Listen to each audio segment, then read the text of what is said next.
সালাম নবীর উম্মতেরা এবং কুতুবের সাথে আশেকেরা সকলকে সালাম দিচ্ছি। আসসালামু আলাইকুম ওয়া রাহমাতুল্লাহি ওয়া বারাকাতুহু।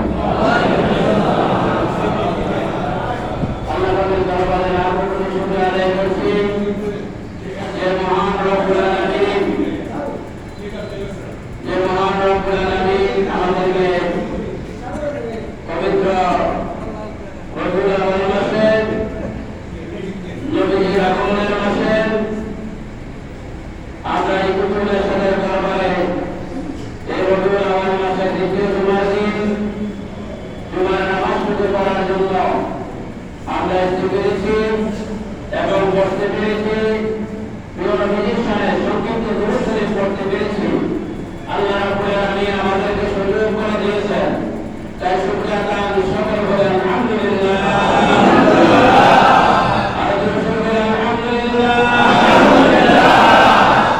নবীজির আগমনের পরে আমরা খুশি লাগা যায়। শুধু মানুষ খুশি হয়েছে, 18,000 মাখলুকাত খুশি হয়েছে।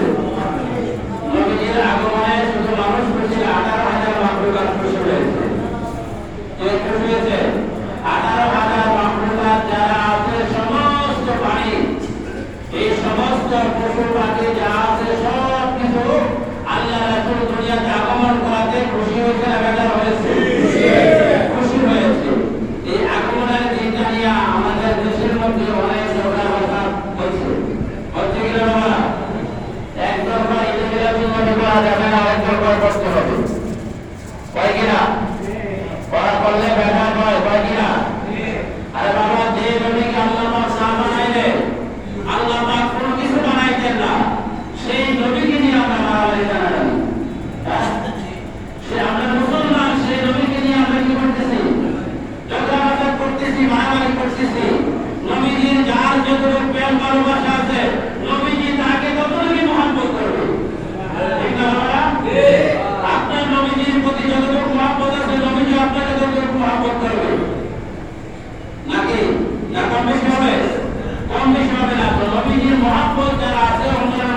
মহিলার প্রতি আমরা পুরুষ শরীর বিনা শরীর এগুলো আমরা পালন করা দরকার আছে কিনা?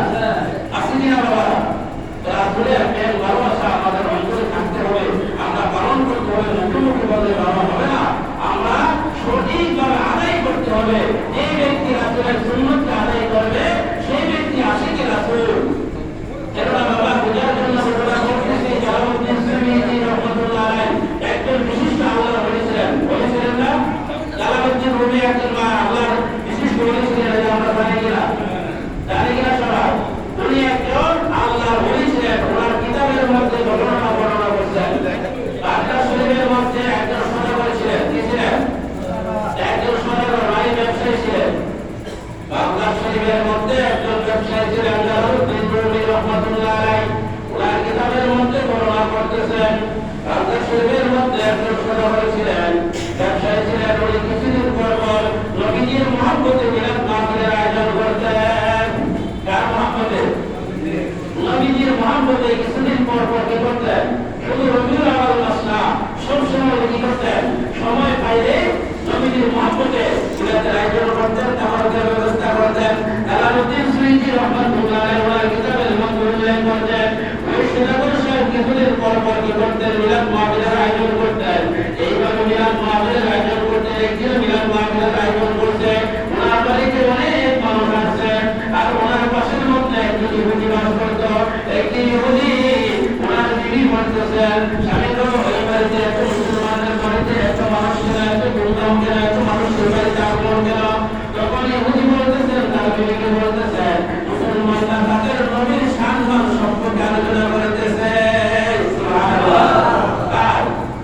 নবীর সম্মান সম্পর্কে আলোচনা করতেছে।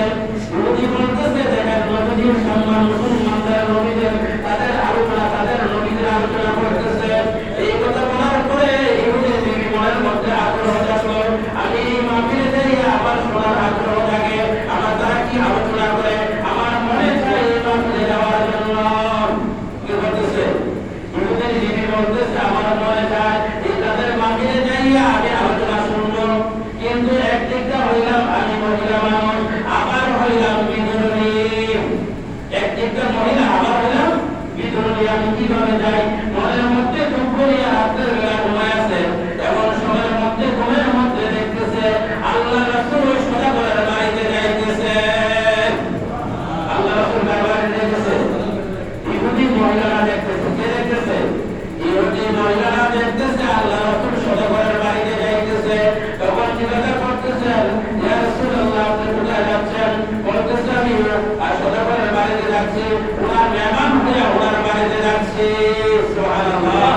দেখেন দয়াল নবী আসতে পারে কিনা? পারে কিনা? এটা আমাদের মধ্যে কি ভুল? বিশ্বাস হয় না আমাদের দেশের মধ্যে। ওই সওদাগর সাহেব কি বললে? ওই ইহুদির বিবি বলতেছে, আমি নবীজিকে স্বপ্নে দেখলাম, নবীজি কি বলতেছেন? ওই মুসলমান সওদাগরের বাড়িতে যাইতেছে। তখন বললাম, হুজুর আপনাকে আমি দেখতে মনে চাই, আপনাকে আমার দেখতে মনে চাই, আপনি কোথায় যাচ্ছেন? আমি মেহমান হয়ে সওদাগরের বাড়িতে যাইতেছি। তখন বলতেছেন, আমাকে যদি তুমি দেখতে যাও তুমি মুসলমান হইতে হইবে, মুসলমান হইতে হবে।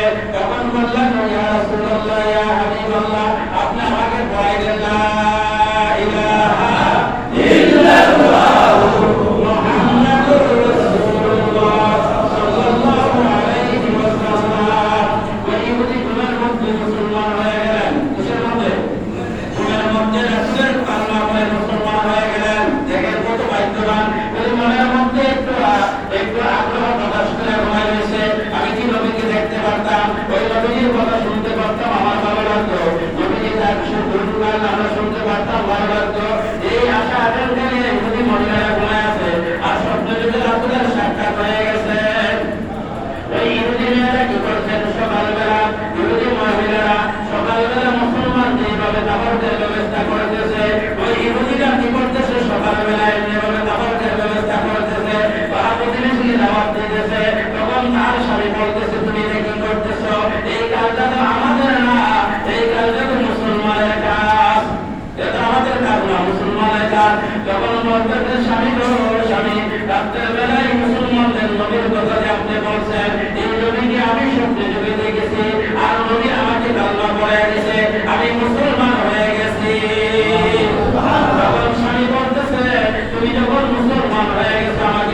মুসলমান বানাও।